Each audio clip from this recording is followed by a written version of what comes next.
जोधपुर के पाल रोड स्थित श्री राम अस्पताल में हृदय रोग उपचार के क्षेत्र में एक बड़ी उपलब्धि हासिल की गई है। अस्पताल के वरिष्ठ रोग विशेषज्ञ डॉक्टर पवन कुमार सारडा ने 67 वर्षीय मरीज की अत्याधुनिक डबल चैम्बर लीडलेस पेसमेकर सफलतापूर्वक प्रत्यारोपित किया। मरीज को हृदय की धड़कन बेहद धीमी होने की समस्या के कारण भर्ती किया गया था। ये प्रक्रिया कैथ लैब में एंजियोग्राफी की तरह केवल लोकल एनेस्थीसिया के तहत की गई और पूरे ऑपरेशन में करीब 1 घंटे का समय लगा।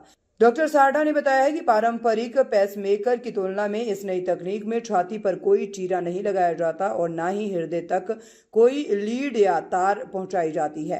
कैप्सूल के आकार के दो छोटे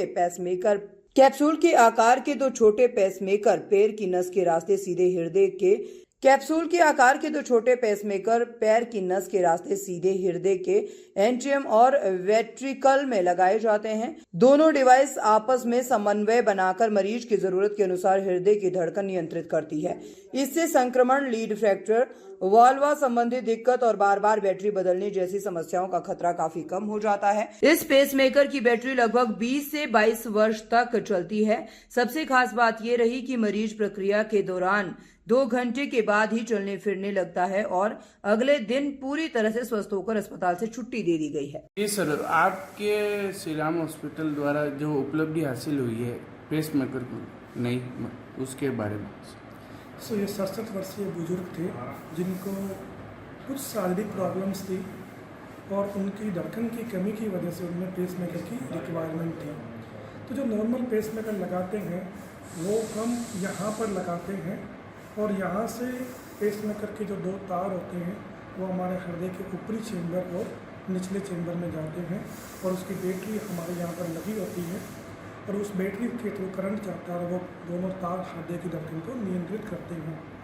बट ये जो पेसमेकर्स होते हैं उनके साथ कुछ कॉम्प्लिकेशंस की रिस्क रहती है, जैसे गाँव में इन्फेक्शन होना, फेफड़ों में पानी भरना या तारों का टूटना या कई बार समय के साथ तार हिल जाते हैं या वाल के अंदर इन तारों की वजह से हृदय के वाल में प्रॉब्लम आना और इन पेसमेकरों की जो बैटरी लाइफ होती है वो सीमित होती है।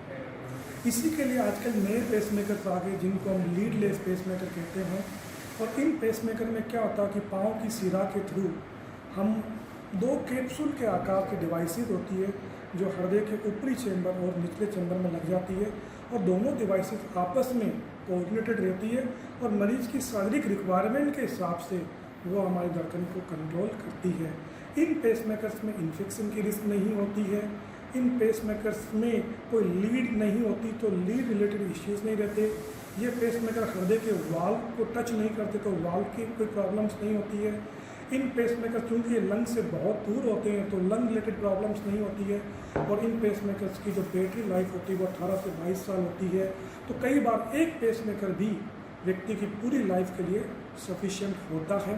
चूँकि ये पाँव की सिरा के थ्रू जाते हैं तो व्यक्ति 2 घंटे बाद भी चल फिर सकता है और 18 से 24 घंटे में उसको डिस्चार्ज कर दिया जाता है। और इन पेसमेकरों के साथ CT स्कैन, MRI सब कुछ संभव होता है। इनकी कॉस्ट क्या रहती है सर? अगर हम सिंगल चेंबर पेसमेकर की बात, कोई भी नई टेक्नोलॉजी आती है तो चूँकि उसमें R&D इन्वॉल्व होती है, उसकी टेक्नोलॉजी के पैसे जरूर महंगे होते हैं। तो अगर हम सिंगल चैम्बर पेसमेकर की बात करें तो उसकी कॉस्ट लगभग 8 से 10 लाख रुपए होती है और डुअल चैम्बर पेसमेकर की बात करें तो उसकी कॉस्ट 16 से 18 लाख रुपए होती है और ये American US FDA approve devices होती है।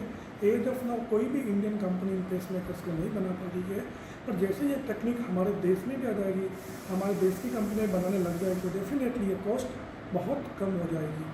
पेसमेकर सर, ये एज लिमिट क्या है इसकी? मतलब हाईएस्ट मतलब कितने हाईएस्ट एज तक उसको लगाया जा सकता है या इसकी कोई नहीं, एज लिमिट कुछ नहीं होती है। पेसमेकर जिसको भी धड़कन की कमी है और जिसका कोई रिवर्सिबल कोज नहीं है उन व्यक्तियों में धड़कन को बढ़ाने के लिए पेसमेकर लगाया जाता है। जनरली ये बीमारी एडवांस एज में ही होती है। हाँ, किसी को अगर कंजेनाइटली जन्मजात कोई प्रॉब्लम हो जिसकी वजह से धड़कन कम हो तो ऐसे केसेस में बच्चों में पेसमेकर लगाया जाता है। इवन नियोनेट्स के अंदर भी कई बार पेसमेकर की जरूरत पड़ जाती है, पर ज़्यादातर ये बीमारी जो होती है कि एडवांस एज ग्रुप में होती है जो 65 साल के बाद होती है। और जैसे जैसे आपकी एज बढ़ती जाती है हमारे हृदय की जो इलेक्ट्रिक करंट होती है वो स्लो होती जाती है, तो समय के साथ एज के साथ आपके पेसमेकर की रिक्वायरमेंट के चांसेस बनने लग जाते हैं। क्योंकि ज़्यादातर जो पेशेंट आते हैं सर उनको कहते हैं कि आपकी एज ज़्यादा है तो उनके लिए आप ऑपरेट नहीं होगा, उन पे भी ये काम उन्हीं के लिए ये वरदान है कि जिन लोगों का, जो लोग ये बड़ी सर्जरी के लिए फिट नहीं है, जिनमें इन्फेक्शन का खतरा है, जिनका बॉडी वेट कम है, जिनमें कोई दूसरी बीमारियाँ लीवर की, किडनी की, या शरीर के अन्य हिस्से में कोई बीमारी है जिसकी वजह से ये प्रोसीजर रिस्की होता है, उन्हीं के लिए ये बहुत वरदान है किसी का।